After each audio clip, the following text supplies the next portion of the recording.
All right, buckle up, everybody, because today we're diving into a question that sounds straight out of science fiction. It's a real head-scratcher. Does energy have a memory? We're going to be taking a deep dive with this article. It's also called, Does Energy Have a Memory? Catchy title. Right. So get ready to explore how energy interacts with the universe and leaves these traces that totally change how we think about time and information. It really makes you rethink the whole concept of memory, doesn't it? Absolutely. So before we go too deep down the rabbit hole, let's just start with the basics. Okay, back to square one. When we say memory, Yeah. what are we even talking about? Well, usually we think of memory in terms of living things, like how we store and retrieve information. Right, like remembering your favorite song lyrics. Exactly. Or, I don't know, remembering your grandma's secret cookie recipe. Ooh, yeah, good one. So it's about taking in information and then being able to access it later on. Yeah, like our brains are these crazy powerful data banks. But when we try to apply that same idea to energy, things get a little, I don't know. Fuzzy. Yeah, fuzzy. Can energy really remember things the same way we do?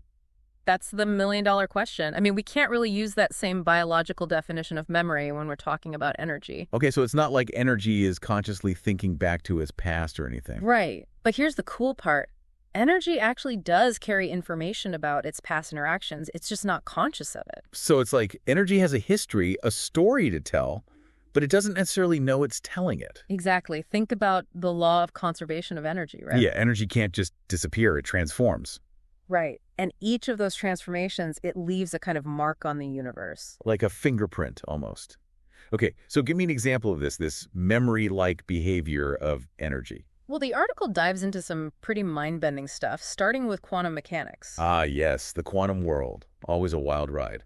So what's happening at that level that even hints at energy having a memory? We'll take quantum entanglement, for example. Okay, I'm listening. You have two particles that are linked, entangled, and even if you separate them across the galaxy. Whoa, seriously? Yeah, they stay connected. It's as if they remember their relationship and can influence each other instantly. Wait, so even though they're miles apart, they still act like they have this shared history?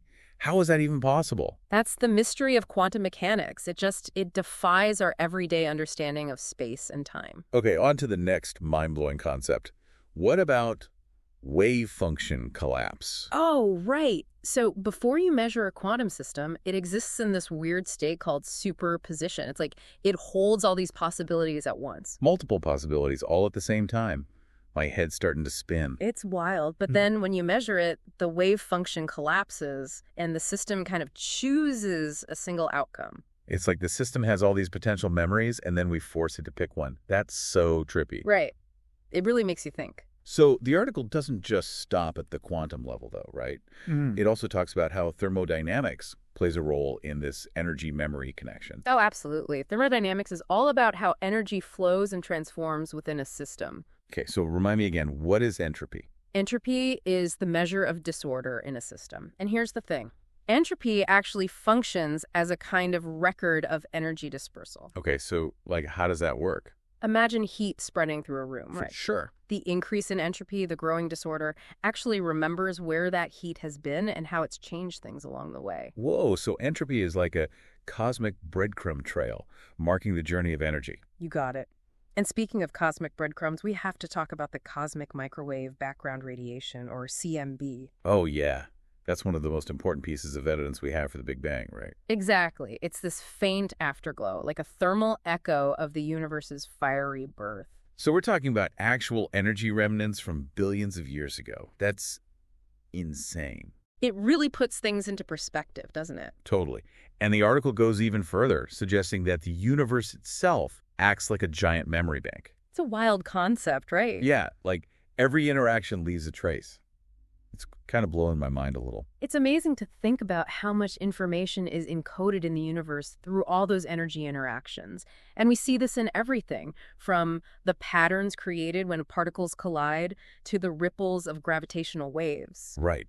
And the article talks about how those collisions at the Large Hadron Collider can actually reveal secrets about the fundamental forces and particles from the Big Bang. It's like we're listening to whispers from the very beginning of time. So cool. And then you have these black holes, these massive things that, gobble up everything in their path. Right. But the article mentions something called Hawking radiation, which is super interesting. Hawking radiation, refresh my memory on that one. Basically, Stephen Hawking proposed that black holes aren't completely silent. They emit this faint radiation. And that radiation, it might actually carry bits of information about the stuff the black hole has swallowed up. So even though things get sucked into a black hole, some information might leak back out through this radiation. That's crazy. It really makes you wonder if black holes destroy information completely or if it's preserved in some way. It's a real cosmic puzzle. A cosmic information paradox. This is giving me a headache in the best possible way. But let's bring it back to Earth for a sec. Sure, back down to our little planet. The article also uses the example of DNA to show how energy is used to encode information. Oh, absolutely. I mean, think about it. DNA is like the blueprint of life, right? Right, it has all the instructions for building and running a living organism. Exactly. But DNA's structure and its ability to replicate, it all depends on flows of energy, like the sunlight that powers photosynthesis or the food we eat. Wow, so life itself is an example of how energy is used to store and preserve information. It's the most intricate example we know of. That's pretty amazing. Yeah. So we're talking about this massive cosmic dance of energy shaping and preserving the history of the universe, from the tiniest particles to the biggest events. And everything in between. But before we get too carried away, we got to talk about one of the biggest implications of this whole idea, the arrow of time. Oh, yeah, that's a big one. And we're going to dive into that right after this. Stay tuned. Okay, so we're back. And before the break, we were getting deep into how the universe is like this massive memory bank storing information through, energy interactions. It's a pretty wild idea. Yeah, it is. But now we got to tackle this whole arrow of time thing. Oh, yes, the arrow of time. That's where things get really interesting for me. It's a concept that's fascinated thinkers for centuries, Yeah, I bet. So just a quick refresher. Yeah. What exactly is the arrow of time? Like, we all experience time moving forward, but, why can't we rewind it? Like a movie. Right. Why can't we just hit the rewind button? Well, the arrow of time, it refers to this one-way flow of time that we all experience, from the past through the present and into the future. Okay, so we can't go back in time. Got it. But how does that relate to, entropy? Entropy. We talked about that a little bit earlier, remember? It's all about, the tendency toward disorder. Right. Things tend to get messier over time. But how does that connect to time always moving forward? Well, here's the key. In any closed system, entropy always increases. Okay, so more mess over time. Exactly. Think of a glass of water spilling. Oh, yeah, classic example. The water, it spreads out all over the place. It increases the disorder. But we never see that spilled water, suddenly gather itself back up to the glass. Nope, never gonna happen. So are you saying this tendency for disorder, for entropy to increase, is like a built-in clock for the universe? You're getting it. It's like a timer that only runs in one direction. Whoa. So when energy spreads out, like that spilled water or heat spreading through a room, it leaves behind these irreversible changes. Right, exactly. And those changes, they act like markers. They indicate that time has passed. So the arrow of time is baked into how energy interacts with matter. That's a lot to take in. It is. It's pretty mind-blowing when you really think about it. Okay, so this might be a dumb question, but does this mean that time travel is impossible?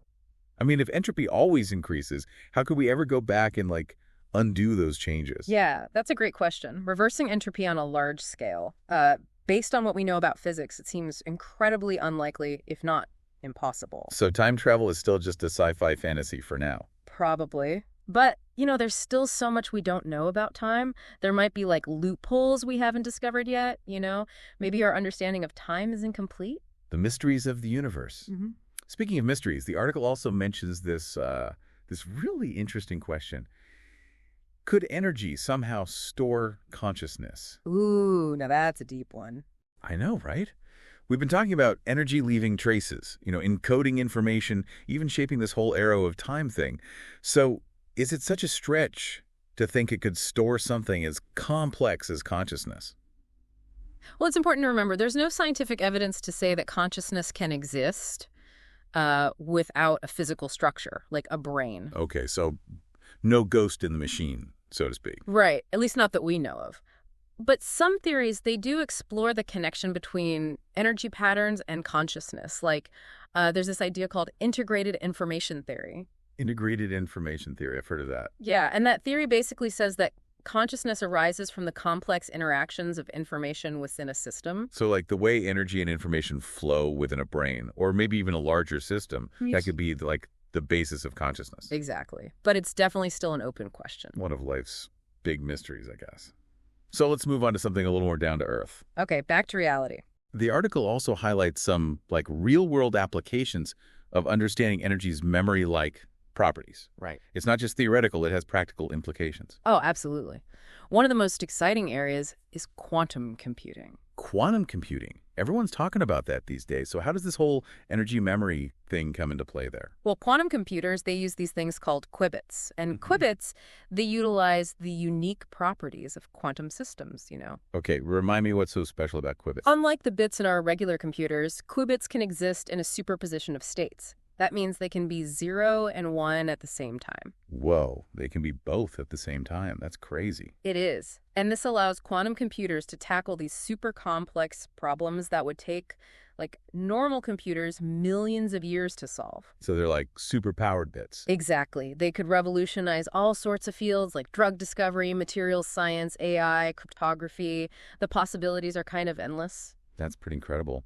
What other applications does the article talk about? Well, how about astronomy? Astronomy, okay. Astronomers use telescopes to observe light from distant stars and galaxies, right? Right, to see those incredible images. But that light, it's been traveling for millions, even billions of years to reach us. Oh, wow.